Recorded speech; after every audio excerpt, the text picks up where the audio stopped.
All right. Hi, guys. I'm live. Um, so, um,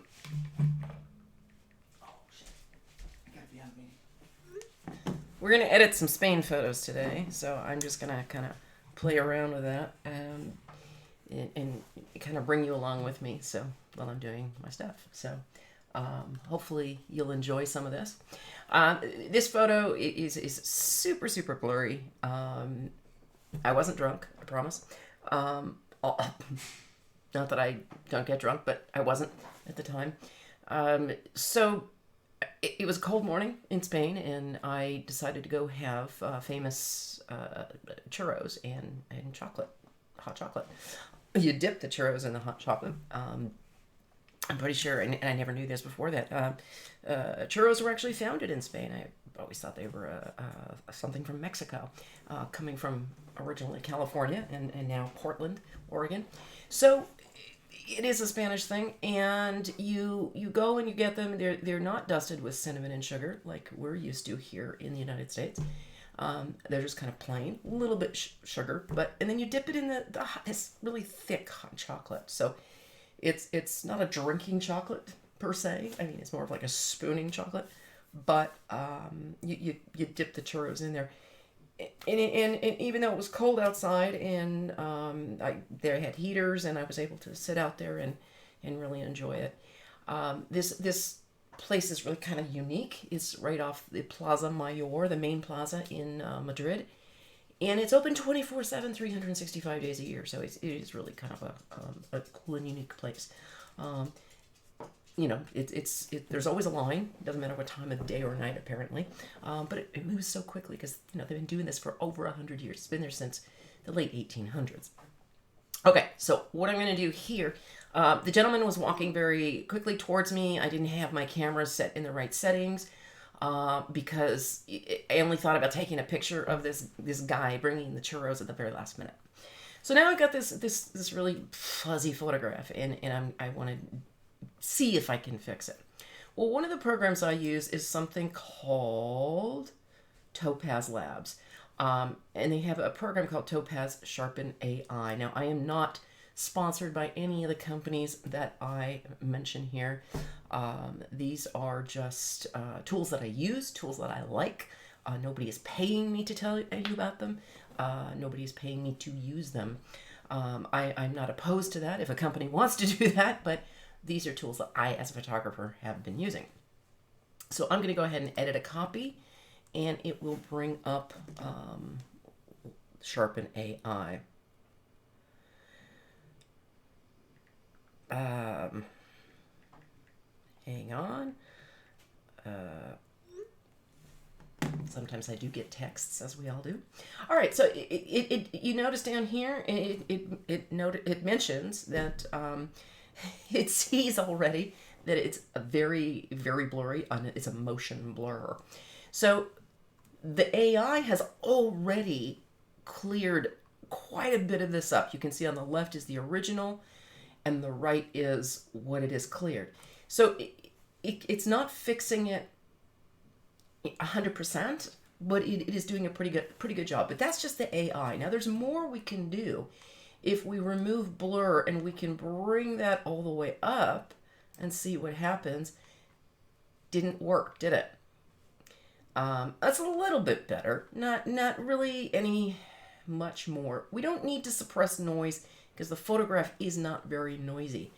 For anyone not familiar with noise, noise is something that's going to occur when you have maybe a low light situation. Your ISO had to be set too high. It happens for some people in night photography. So anything like that is where you're really going to get noise, but not in this situation, so we really don't need to worry about that. Post-processing, we don't want to add any grain. Let's see if that's not going to help. Let's see if it refines it. We could maybe refine it a little bit here. No, we don't like that. So we're going to undo changes and go back to what we had. So that's kind of the fun thing about this is that you can really always, make changes and do a lot of things. Um, so hang on one second.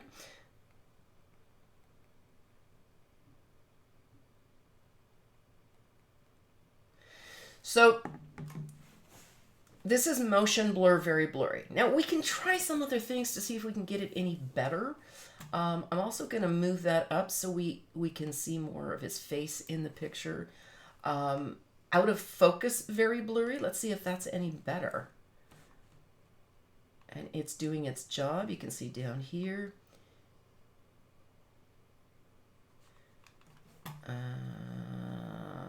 No, not really. It didn't really help. Oh, well, let's try removing the blur more that way. No, it's, you know what, we'll go ahead and apply, and then that'll apply the changes and bring it back. This photograph was really just too blurry. I just wasn't prepared for the shot. Unfortunately, thought about taking it a little too late. And it didn't really do much.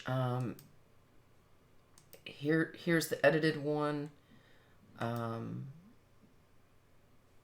And this is the original. So I really didn't do very much. Let's see if we can find another photograph to kind of give an example of that. And you can see there are a lot of photographs here. When I do photographs, I tend to take a lot. This, if you notice here, there are only 893 odd photographs here. That's unusually very low for me. I will typically take thousands of photographs. And in fact, let me grab my camera. Hold on one second so I can give you a little update on that.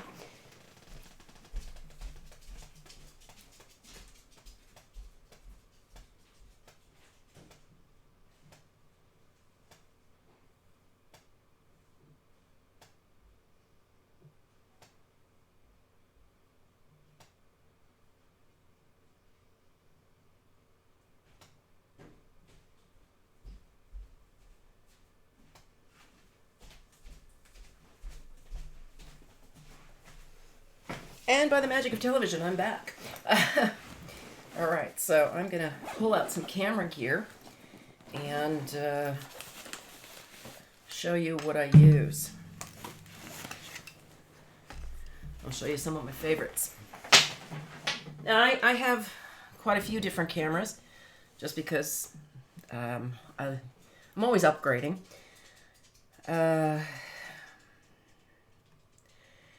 And the camera that I currently use, which, sorry, let me get my coffee out of the way.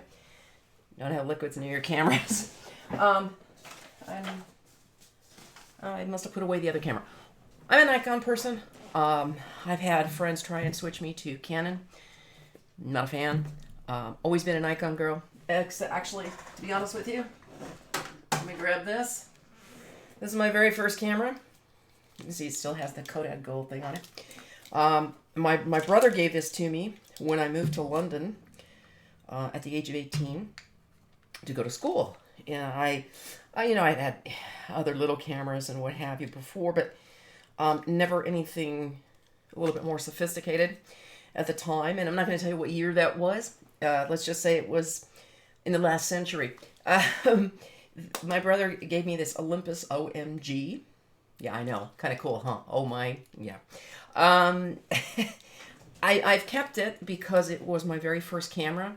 My brother was also a photographer during the Vietnam War. My dad did photography as a hobby. And my grandfather on my mother's side was a photographer, professional photographer. And actually, even though he never got credit for it, invented the photo booth, which I can show you a photograph of that later. But, so this was my first camera. Served me well. I took some fantastic photographs on this, and as you can see, I still keep it because that's, just what I do. I keep my cameras. So, I also have a Nikon D5005, which was my next film camera, was my next upgrade, if you will. for a long time, I was really a film purist, and there are a lot of people that still are. I went kicking and screaming into digital, and I've never looked back. The art of photography, and I used to say photography is an art that comes from this, and it is true, but it's something that comes from the eye. So when I was shooting film and being a purist, I really loved what I was doing, and it showcases your ability to capture things, and what you get is what you get. And there's a beauty in that. The problem is, over time, quality of photographs, they just degrade. It's a natural process, even the negatives, the prints, and the quality is not the same. Now, I will still shoot film occasionally for certain things, but I even though I went kicking and screaming into digital, here I am, and I do love it. So, hang on, I'm gonna just pause for oh, no, I'm not gonna pause. Hang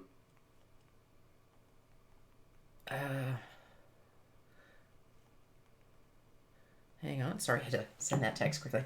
So, the next camera I went to was a D7200, sorry. D7200, which was my first Nikon, my first digital camera. Loved it, great. Really enjoyed the versatility of it. Started to learn Lightroom, and not really so much Photoshop, but you know, a little bit of Lightroom, and I'm primarily a Lightroom user. And I'll explain why. I do use Photoshop for certain things, mainly like more intricate things, like, you know, taking people out of photographs that shouldn't be there, or something like that, or if there needs to be a lens correction, or there was water on a lens, or whatever it might be. I also use things like what I just showed you, Topaz Labs, and we'll get more into that. So then, after the 7200, I upgraded to and there might have been one more in between there. Oh, there was. A D70 was the first one I had. Sorry, I apologize. And then what I did was, when I upgraded to the D7200, I took the D70 and I converted that to an infrared camera. So I don't use it as often as I used to, but it is still a fun thing to have. It was maybe about $250 to convert it to an infrared only camera. It just makes for some fun photography, and you know, another time we'll look into that. So then I went into sorry, I have something in my eye. Then I went into the 7200, and after the 7200, my next camera was the D500. Now, D500, these are all crop sensor, so they're 1/4, they're not full frame. The D500 I still use. It's a fantastic camera. It's fast. I use it in sports photography. I've taken it to the Olympic Games several times. In fact, let me just show you a couple photographs from it so that you can see what I'm talking about. If I can figure out what I'm doing here. Oh, you know what? I got a better way to show you. Let's pull up a file and go into finished. Hopefully they'll be in there. Olympics, there we go. All right, so let me show you some of the photographs I've taken with that well, okay. File system error, that's disturbing. That is really disturbing. Oh, okay. Not mapped well. Gonna have to fix that. So, let's go into the web page size one and see if I can find it there. Yeah, there we go. Sports. Okay, so here's some that you can see. Also not pulling up. Well, a bit disturbing. I'll try another way. So let me pull up my website.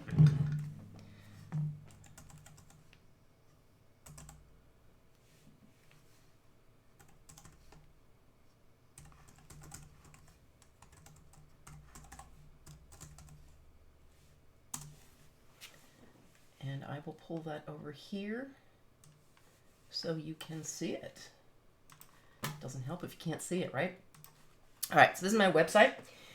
Let's go into sports. This will be an easier way to show you. So these are some photographs that were shot with the D500.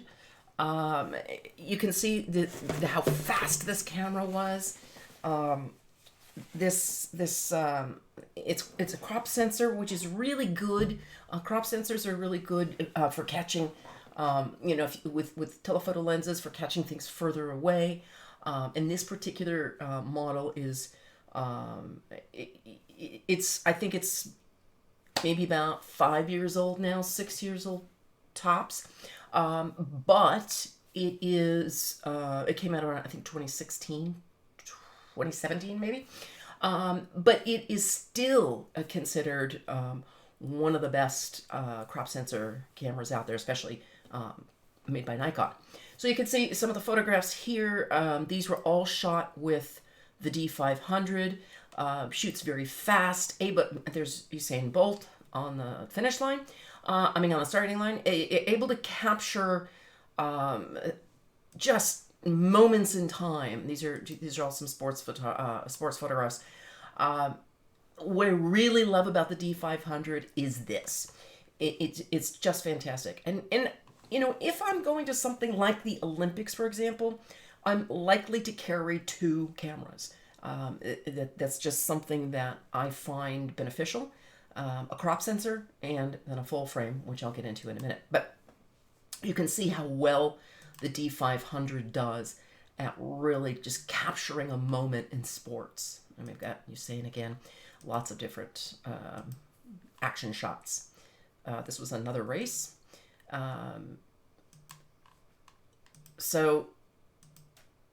now I'm going to throw this one out. This one actually was film. This was not at the London Olympics. This was at the 2000 Sydney Olympics. So this was shot with that N5005 film camera, a Nikon N5005. So again, that's when I was a purist. I still love film, but you can see, even though this is a good quality photo, had this been digital, we could have maybe blown it up even bigger. All right, so it has its limitations, and that's part of the problem. Back to the D500, just capturing action shots. It really, you can get the idea. It really does its job. It does what it needs to do. Okay. So after the D500, then I started considering. I really want to throw into my arsenal a full frame camera. But I didn't know which one. I was looking at the D850, phenomenal Nikon camera, but then there was also mirrorless. And considering I travel a lot, and I'm not doing studio work, the D850 was something that I was reticent to use, primarily because of its heaviness, and when I'm traveling. So what I ended up doing was getting this this lovely job, and this is the I think it's called a D now. See, the name isn't even on it. That's pretty crazy.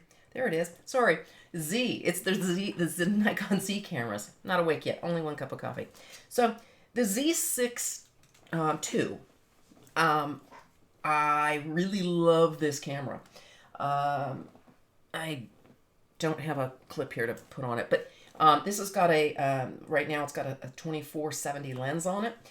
This is a kit lens. As kit lenses go, phenomenal lens. Really, really impressed. And I'm not a kit lens person. Typically get body only. This one, my dad and my spouse got this for me as a gift for the holidays. Not this past holidays, but the year before, as a surprise gift, because I had been looking at getting myself a full frame camera, and had been talking about it. And when your dad comes to live with you, and he wants to spoil you a little bit, he listens to what you say, and then then goes ahead and buys something. So, Dad's no longer with me. Talk about that a little bit later. But very prized possession because of that. Phenomenal camera. I can't say enough about it. The weight is just, it's perfect sitting in your hand. It's fast, 24 megapixels.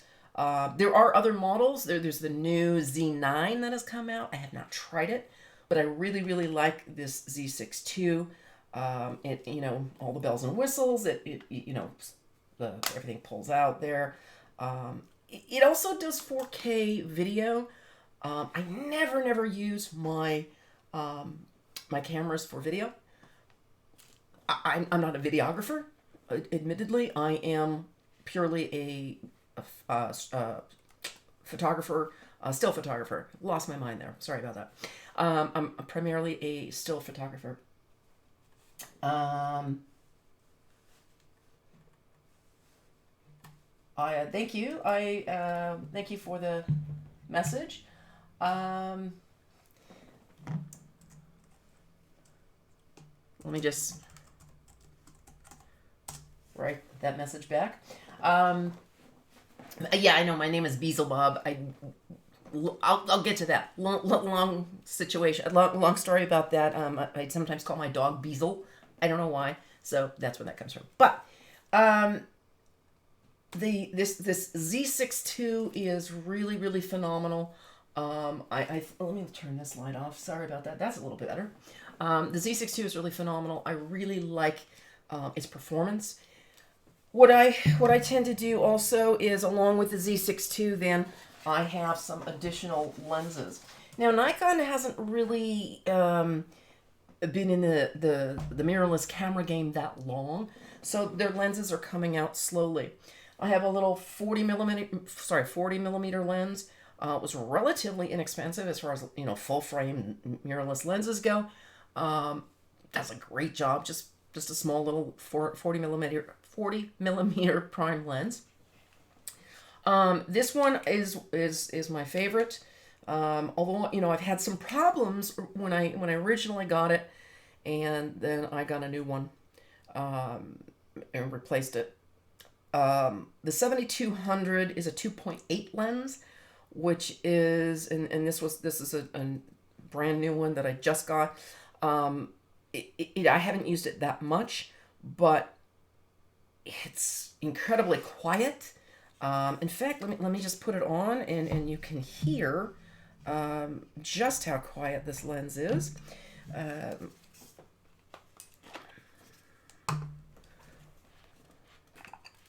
Very easy switch.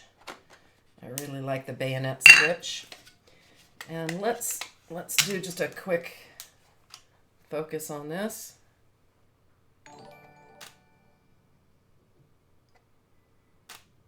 You can't even hear. Sorry,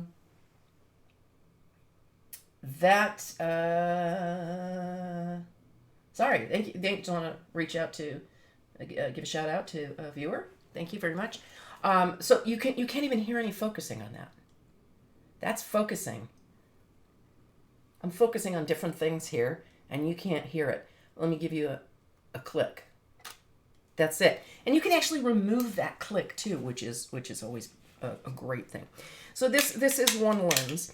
I do have also, and let me just get lenses changed here so we don't leave the camera without a lens. I do have also another item that I'll show you. An invaluable little item called a two-time converter. If anyone's shot any photography, they're well versed with two-time converters, or 1 1/4. This one is a two-time converter for the Z camera, and also is something I always carry in my kit. Small, easy to carry with you at all times. The problem with the teleconverters, the problem with the two-time teleconverter, is that it does reduce your light. In a full-frame camera with low light capability, in the digital world, it's really not a concern. It's not something you ever have to worry about. It would be a rare situation. So, in a crop sensor camera like the D500, if you had a 200 millimeter lens, you're actually getting more. You're getting about probably about 400 millimeters in length. In a full frame camera, 200 millimeter is 200 millimeter. That's what you're getting. So adding this on, you're getting 400 millimeters, up to 400 millimeters, which is really, really nice. Okay, that's a 2.8 lens, which is really, really incredible, especially for a telephoto. So Nikon's had some problems with that lens. They don't like to admit it. There have been some issues with the camera not recognizing the lens. I had that happen in the Galapagos. Was not pleased. But webcam needs to be fixed. Okay. New viewer, thank you, AMZ's Law. I will definitely fix that. Thank you so much. I'm not really sure what needs to be fixed on it, but apparently something does.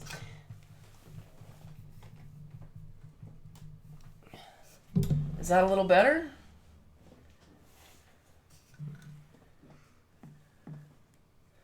Let me just send my viewer a message.